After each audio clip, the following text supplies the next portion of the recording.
Jadi sekarang kendalanya kode 19 itu karena sensor standar sampingnya bermasalah. Biasanya kalau nggak sensornya yang rusak atau soketnya yang nggak tepat, atau kemungkinan terburuk ya dari instalasi kabelnya.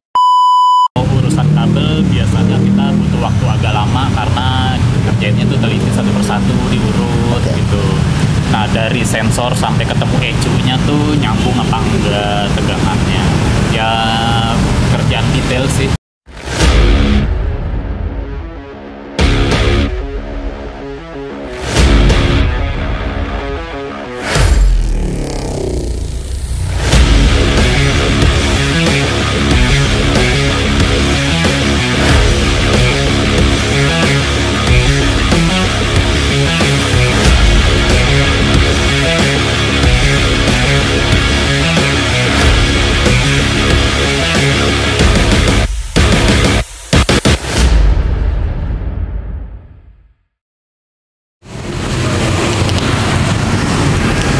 Oke, my friend, gas boy. Sekarang saya lagi ada di Astromoto. Oke, buat teman-teman yang kemarin ngeliat saya balapan sama Kang MV, ya.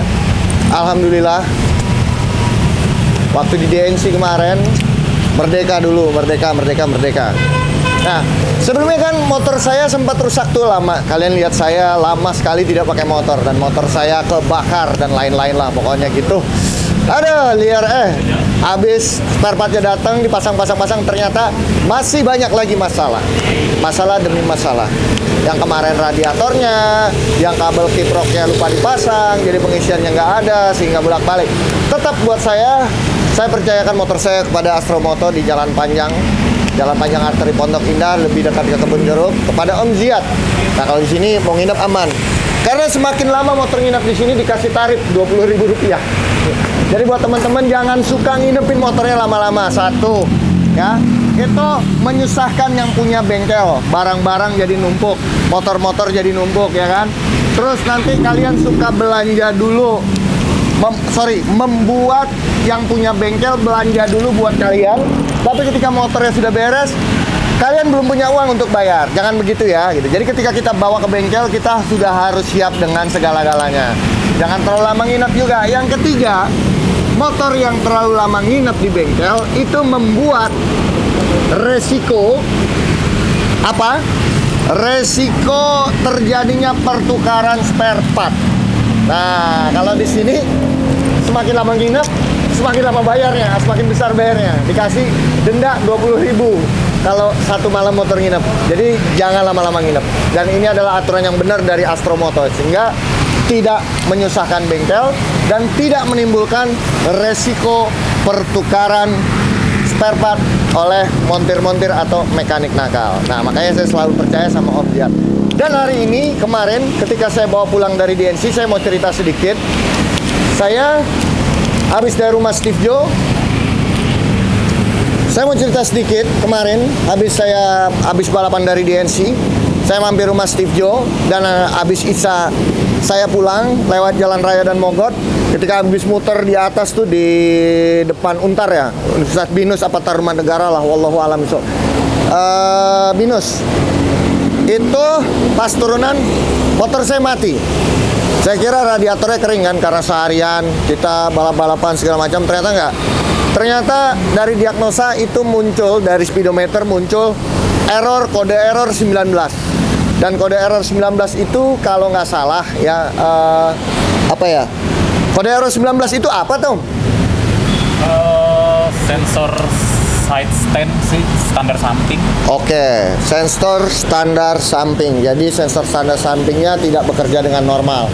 Ya, kita nggak tahu kenapa penyebabnya, apa yang terjadi. Dan akhirnya saya dorong sekitar 3,7 km lebih ke rumah kakak saya di rumah Orange Mandala situ. Terus akhirnya karena nggak jauh-jauh amat dan towing lumayan ya, dalam kota 350 sampai 400 ribu, jauh dekat. Ya udah kita stut aja tadi dengan mengkaryakan orang setempat. ojek setempat yang lagi mangkal nggak jauh dari Mandala situ tadi. Nah, oke, nanti kita tanya-tanya nih sama Om Giat. Kira-kira kalau kode error 19 tadi, switch standar samping itu apa aja yang harus diperiksa dan apa aja yang harus dikerjakan? Jadi sekarang kendalanya kode 19 itu karena sensor standar sampingnya bermasalah. Biasanya kalau nggak sensornya yang rusak atau soketnya yang nggak tepat, atau kemungkinan terburuk ya dari instalasi kabelnya. Instalasi kabel. Iya. Nah, tadi cek sensornya normal. Terus cek soketnya juga normal. Terakhir malah sensornya kita lepas, kita jumper langsung ke soketnya. Jadi seakan-akan nggak pakai, masih tetap nggak mau. Jadi kemungkinan terakhir kabelnya harus diurut lagi sampai depan. Oke, berarti kira-kira ini masalah besar apa enggak? Sebenarnya sih bukan masalah besar, cuma kalau urusan kabel biasanya kita butuh waktu agak lama karena kerjainnya tuh teliti satu persatu diurut gitu. Nah, dari sensor sampai ketemu ECU-nya tuh nyambung apa enggak tegangannya. Ya kerjaan detail sih, tapi enggak serius sih. Om, cuman ini kan motor R1 tahun 2010 US spec. Ya. Nah, saya dengar tuh yang Euro spec itu kunci ini dan perkabelan itu jadi satu sama ECU, Om ya?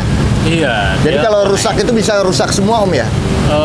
Saya lupa deh, yang tahun ini tuh dia kuncinya ada modul tersendiri apa jadi satu sama ECU gitu, saya juga lupa nih. Enggak, kalau yang US spec enggak, Om. Kalau yang ya? Euro spec itu jadi satu sama ECU. Oh, langsung ke ECU kuncinya semua. karena dia pakai immobilizer kan.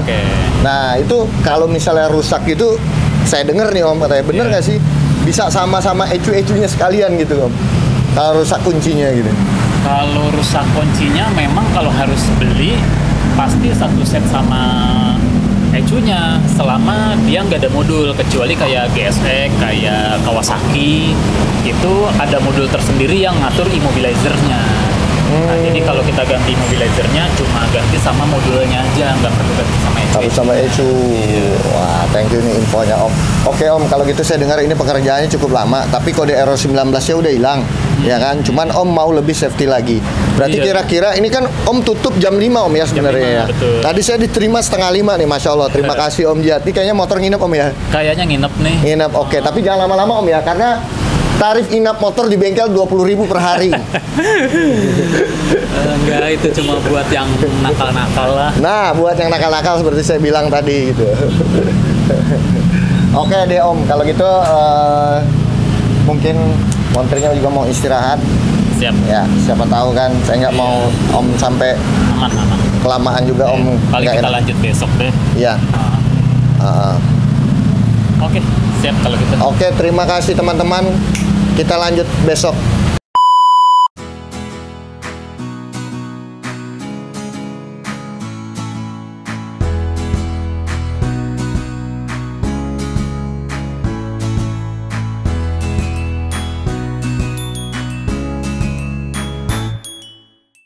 Oke teman-teman, hari ini kita ada pergantian kampas rem ya. Kampas rem dari Elik.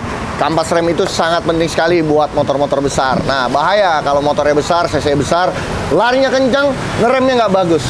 Makanya kita pakai Elik.